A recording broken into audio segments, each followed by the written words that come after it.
नमस्कार, मैं मनमोहन मिश्र एक बार फिर आप लोगों के बीच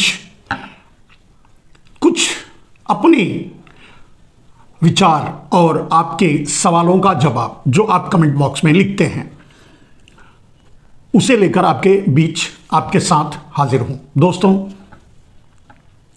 अब 22 जनवरी एक दिन बाद है मोदी के अहंकार की पराकाष्ठा का दिन एक दिन बाद है। 22 जनवरी इस देश की आफत का दिन है। 22 जनवरी के बारे में जितनी भी व्याख्या की जाए या जो सोच सकते हैं आप बुरे से बुरे होने की संभावनाओं को, वो हो सकता है। ईश्वर करें ऐसा ना हो, मेरी भी यही प्रार्थना है। लेकिन जहां भी मोदी हैं वहां तो अनिष्ट होना ही है और अब तक यही हुआ है। आपने देखा मेरे दोस्तों, 2014 में जब से नरेंद्र मोदी प्रधानमंत्री की गद्दी पर बैठे तब से लेकर आज तक भारत एक कदम भी आगे नहीं बढ़ पाया है। किसी भी मामले में आप ले लो, आर्थिक, भौगोलिक, सामाजिक, नैतिक, शैक्षणिक, जिन चीजों के बारे में आप सोच सकते हो, किसी भी मामले में भारत एक कदम आगे नहीं बढ़ पाया है। रही बात नरेंद्र मोदी के जुमलों की, जितने भी जुमले नरेंद्र मोदी बोले थे वो सबके सब झूठ थे। यानी नरेंद्र मोदी ने तो वादे किए थे वो जुमले साबित हुए, यानी जो वादे किए थे वो झूठे थे। 2025 से देश किस तरह से जी रहा है, किस तरह से भुगत रहा है, बेरोजगारी में देश का हाल क्या है आप जानते हैं, किसानों के हालात क्या हैं आप जानते हैं। वादे कुछ और थे। बेरोजगारी के लिए तो 2 करोड़ नौकरियां हर साल दे रहे थे। हाल क्या है आप देख रहे हैं। हम 40 साल पीछे जा चुके हैं रोजगार के मामले में। किसानों के हालात को देखकर आपको समझ में आ जाना चाहिए। 11 महीने किसान दिल्ली के बॉर्डर पे बैठे रहे। नरेंद्र मोदी ने उन्हें पलटकर देखा तक नहीं। उन्हें सब कुछ कहा, आंदोलनजीवी कहा, खालिस्तानी कहा, आतंकवादी कहा, नक्सली कहा, कम्युनिस्ट कहा, जो मुंह में आया बक डाला, लेकिन उन्हें किसान नहीं माना। अंत में उन्हें धोखा भी दे दिया, छल भी किया, झूठ बोलकर कि हम आपके सारी बातें मानते हैं, कानून भी वापस ले लेते हैं, हमसे गलती हो गई। लेकिन छल और कपट वहीं का वहीं रहा। जो वादे किए वो एक भी पूरे नहीं हुए। उसके बाद लोगों को कैसे मारा। किसान आंदोलन में ही 700 से अधिक लोग शहीद हो गए, जिन्हें नरेंद्र मोदी ने इंसान मानने से इनकार कर दिया। अगर इंसान ही माने होते तो भी उन्हें संसद में श्रद्धांजलि देने देते, लेकिन वो भी नहीं करने दिया, तो उन्हें इंसान भी मानने से इनकार कर दिया। किसान या और तो छोड़ दीजिए। दूसरी तरफ नोट लॉन्चिंग घोटाले में नरेंद्र मोदी ने 200-300 आदमियों को लाइन में खड़ा करके मार डाला। कितनी तकलीफें सही, लोगों का मजाक उड़ाया, सब कुछ किया, झूठ बोला, रोया, नाटक किया, क्या नहीं किया। जीएसटी से पूरे देश के व्यापार की कमर तोड़ डाली। जो बन सकता था नरेंद्र मोदी ने किया। 2 कामों को छोड़ करके 2 काम उन्होंने अच्छा किया। एक, अडानी को दूसरे नंबर पर पहुंचाकर, और दूसरा 80 करोड़ भारतवासियों के हाथों में भीख का कटोरा थमाकर। अब आप सोच सकते हैं नरेंद्र मोदी ने कितना उन्नत किया इन 9 सालों में। ठीक, अब एक समझ, अब इससे ये आप अंदाजा लगा लीजिए कि नरेंद्र मोदी कितनी बड़ी पनौती है भारत पे। आपने देखा लोग सड़कों पर मरे, चल के मरे, अपने घर पहुंचने से वंचित रह गए, हजारों किलोमीटर चल करके अपने घरों तक पहुंचे। किन किन परिस्थितियों से, घर पहुंचने से पहले 10 कदम पहले तक भी लोग मर गए। ट्रेन के नीचे आके मरे, बस के नीचे आके मरे, कोई व्यवस्था दिए बगैर। जो भी नरेंद्र मोदी ने आम आदमी के साथ किया, शायद कोई जानवरों के साथ भी नहीं करेगा। आपसे फिर भी ताली बजवाई, थाली बजवाई, दिया जलवाया, सब कुछ। अगर 1 बाय 1 नरेंद्र मोदी के पापों को गिनाया जाए तो मैं नहीं समझता कि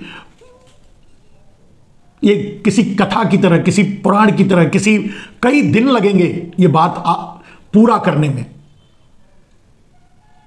आप देख रहे हैं कि राम रहीम फिर आ गए हैं पेरोल पे बाहर। आप ये भी देख रहे हैं कि बिल्किस बानो के बलात्कारी, क्रूर हत्यारे, दरिंदे जेल से बाहर हैं मोदी की कृपा से। जेल फिर से जाने के लिए सुप्रीम कोर्ट आदेश दे चुका है। वहां भी ये पहुंच गए टाइम मांगने के लिए, हालांकि सुप्रीम कोर्ट ने वो स्वीकार नहीं किया। मोदी जी बहुत दुखी होंगे क्योंकि वो 21 तारीख को ही उनके सरेंडर का दिन है। अगर होते तो 22 तारीख को विशिष्ट अतिथि में राम मंदिर यानी राम प्राण प्रतिष्ठा में भाग लेते। तो बात आप समझ सकते हैं नरेंद्र मोदी क्या हैं। गोधरा से लेकर पुलवामा तक या गोधरा से लेकर गलवान तक लाशों से पाट दिया है इस देश को, और उन लाशों पर चढ़कर राजनीति की है नरेंद्र मोदी ने। आपसे वोट मांगा है, उन्हीं लाशों पर खड़े होकर नरेंद्र मोदी ने। उनकी राजनीति खून से सनी हुई है, पूरा का पूरा सर से पांव तक वो झूठे हैं और खून से सने हुए हैं, खून में डूबे हुए हैं। पांव लाशों पर रखकर चलते हैं वो, कंधे इतने लाशों का बोझ नहीं उठा सकते। ऐसे हालात में नरेंद्र मोदी प्राण प्रतिष्ठा करने जा रहे हैं। क्या रामलला आएंगे? यह मेरा एक बहुत बड़ा सवाल है। और अगर आएंगे तो रामलला ये तस्दीक कर देंगे कि नरेंद्र मोदी ने जो किया वो राजनीति थी, नीति थी, यह सही था। सोच के देखिए। मुझे भरोसा नहीं है कि नरेंद्र मोदी के प्राण प्रतिष्ठा में रामलला आएंगे, असंभव।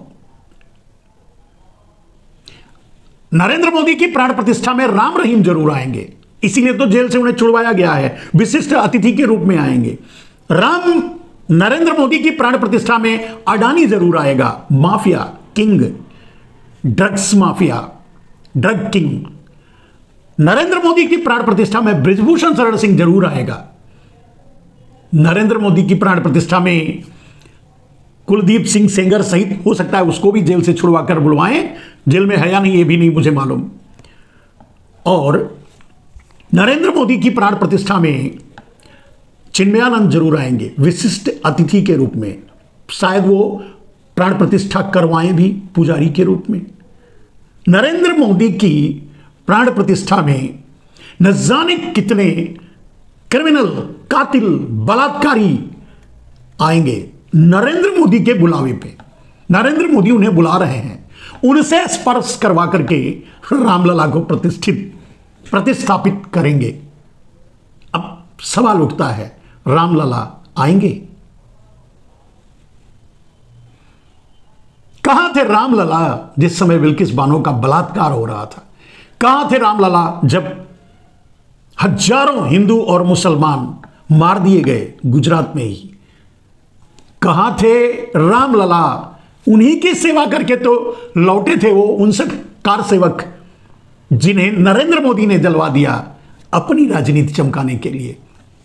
अब तो एक शंकराचार्य ने भी सीधे ये बात कही कि अगर गोधरा नहीं हुआ होता तो नरेंद्र मोदी दोबारा मुख्यमंत्री नहीं बनते, नरेंद्र मोदी आज प्रधानमंत्री नहीं होते।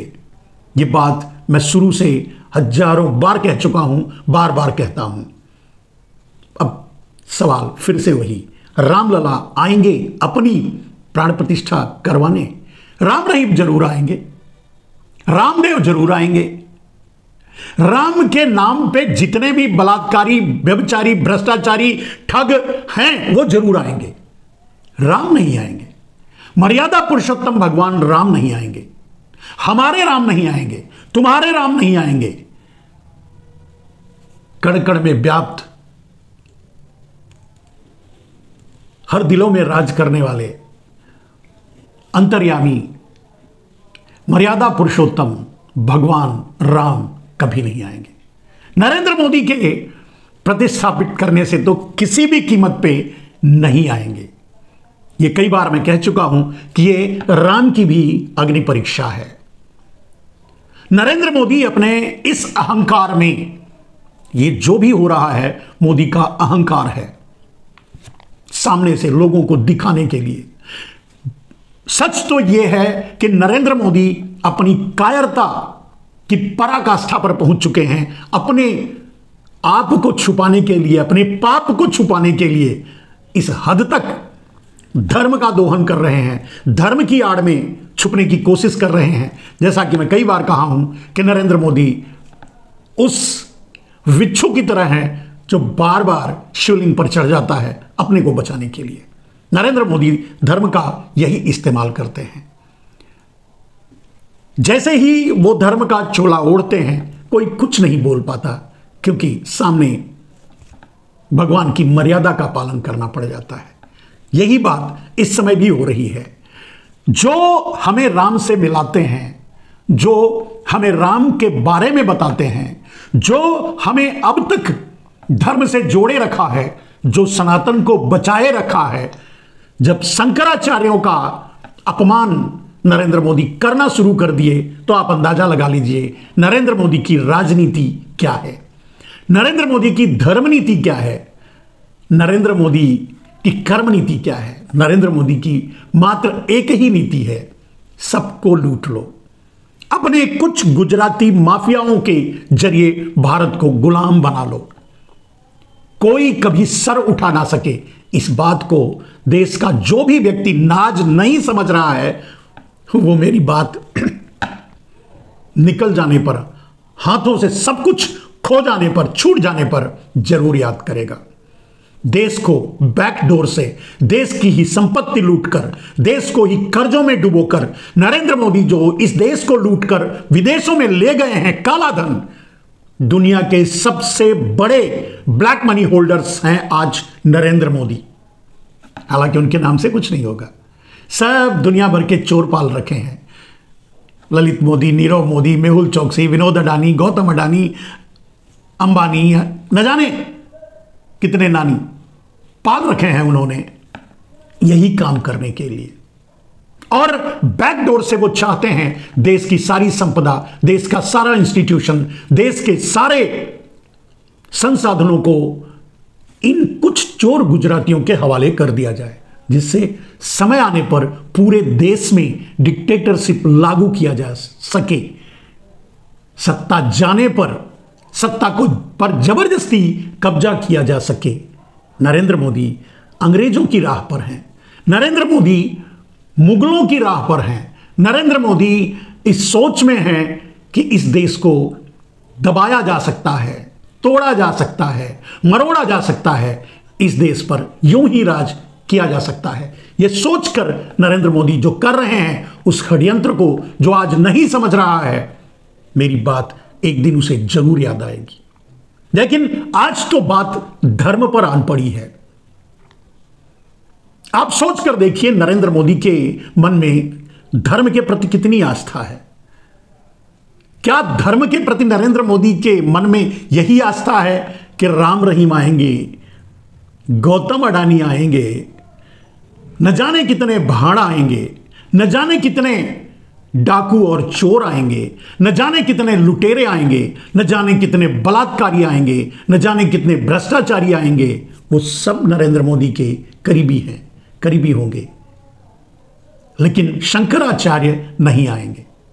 अब तक जो धर्म को बचा रखा था वो नहीं आएंगे। मुगलों से, अंग्रेजों से सदियों सदियों तक जिन पीठों ने धर्म को की रक्षा की और धर्म को बचा रखा था, आज उन्हीं का अपमान किया जा रहा है। लेकिन देश का कोई आदमी ये बात नहीं समझ पा रहा है। कब समझेगा ये नहीं जानता, लेकिन जब समझेगा तब तक बहुत देर हो चुकी होगी। कुछ भी नहीं पास में होगा, सब कुछ कुछ लोगों की मुट्ठी में होगा। आज भी सत्य को लोगों तक नहीं पहुंचने दिया जा रहा है, क्योंकि मीडिया उनकी मुट्ठी में है, मीडिया उनके माफियाओं का है, मीडिया उनका है। जुडिशरी को कैसे तोड़ा मड़ोड़ा जा रहा है, कैसे उन पर काबिज हुआ जा रहा है, कैसे कैसे फैसले लाए जा रहे हैं, यह आप देख रहे हैं। संसद तीसरा खंभा मैंने 2 के बारे में बताया, उसमें तो किसी को बोलने नहीं दिया जा रहा है, बोलने वाले को उठाकर बाहर फेंक दिया जा रहा है और न जाने क्या क्या मनमानी कानून बनाए जा रहे हैं जो दूसरों को लूटने में, डराने में, धमकाने में, थ्रेट्स करने में, ब्लैकमेल करने में काम आए। कार्यपालिका की बात ही कुछ नहीं की जा सकती, क्योंकि कार्यपालिका की मजबूरी होती है वो सरकार के साथ खड़ी रहती है, खड़ी रहनी पड़ती है उसको, वो कर भी क्या सकती है। इसका मतलब है चारों खंभे टूट चुके हैं, लोकतंत्र खत्म हो चुका है, ध्वस्त हो चुका है। यही है नरेंद्र मोदी का रामराज्य, यही है नरेंद्र मोदी का अमृतकाल, यही है विश्वगुरु का कमाल। मेरे दोस्तों, ऐसे ही राम रहीम और बनारस के 3 बलात्कारी आप देखे थे, उन्हें भी बुलाया गया होगा, शायद वो भी जजमान हो, शायद वो भी राम की मूर्ति छूकर प्राण प्रतिष्ठा करें। शायद आज भी पूरी कोशिश में लगी होगी मोदी और उनकी सरकार उन बलात्कारियों को, बिल्किस बानो के बलात्कारियों को बचाने में, और अगर बचे रह गए, बाहर रह गए, 21 को सरेंडर उन्हें ना करना पड़ा, तो निश्चय ही वो प्राण प्रतिष्ठा में आएंगे, मोदी की प्राण प्रतिष्ठा में आएंगे, मोदी के राम की प्राण प्रतिष्ठा में आएंगे। मोदी के राम रहीम हो सकते हैं, मैंने कह चुका हूं, मोदी के राम रहीम हो सकते हैं, मोदी के राम देव हो सकते हैं, मोदी के राम कुछ भी हो सकते हैं, लेकिन मर्यादा पुरुषोत्तम भगवान राम नहीं हो सकते। 22 जनवरी को उनकी प्राण प्रतिष्ठा नहीं हो सकती, नहीं होगी, आएंगे ही नहीं, इसका मुझे पूरा भरोसा है। मोदी नहीं मानेंगे तो राम ही भाग जाएंगे, राम ही छोड़ देंगे, नहीं आएंगे, इनकार कर देंगे। कैसे राम, मर्यादा पुरुषोत्तम भगवान श्री राम, कैसे नरेंद्र मोदी के इतने पापों का बोझ उठा पाएंगे? और वैसे भी अयोध्या में तो राम लला बैठे हैं, बाल रूप, छोटे से, बहुत यूं भी राम को छोटा ही दिखाया जा रहा है, मूर्ति भले बड़ी लगवाई जा रही है, वो तो दर्शन देखने के लिए है, असली मूर्ति कहां है ये तो वही बता सकते हैं, और कोई कैसे बता सकता है। लेकिन राम को वहां मोदी में बनाकर छोटा ही दिखाया जा रहा है, मोदी की ही ऊंचे कद को बढ़ाया जा रहा है। ठीक है, क्योंकि यह प्राण प्रतिष्ठा भी मोदी की ही है, यह प्राण प्रतिष्ठा रामलला की नहीं है, हो ही नहीं सकती, होगी रामलला की प्राण प्रतिष्ठा जरूर हो गई। 2025 में रामनवमी के दिन प्राण प्रतिष्ठा रामलला की होगी, शायद तब तक मंदिर भी बन गया होगा। आपको निमंत्रण देने की जरूरत नहीं पड़ेगी, सब अपने आप आएंगे, क्योंकि वहां सबके राम जाएंगे, सबके राम आएंगे। कोई राम रहीम नहीं आएगा, कोई रामदेव नहीं आएगा, कोई। खैर मेरे दोस्तों, मैं अभी भी आशान्वित हूं, बात बस एक दिन की है। मैं अभी भी, मुझे उम्मीद है कि राम इतना बड़ा अनर्थ होने से रोकेंगे। भगवान श्री राम देश में इतना बड़ा अनर्थ नहीं होने देंगे। अगर उनमें शक्ति होगी, अगर सचमुच वो मर्यादा पुरुषोत्तम भगवान राम हैं, तो नरेंद्र मोदी के पापों का बोझ उठाने से इनकार करेंगे। शंकराचार्यों के अपमान को नहीं सहेंगे, भगवान राम नहीं आएंगे। चाहे जितने पापी आ जाएं वहां, चाहे जितने द्रोही आ जाएं, बलात्कारी आ जाएं, चाहे जो भी आ जाएं, राम नहीं आएंगे।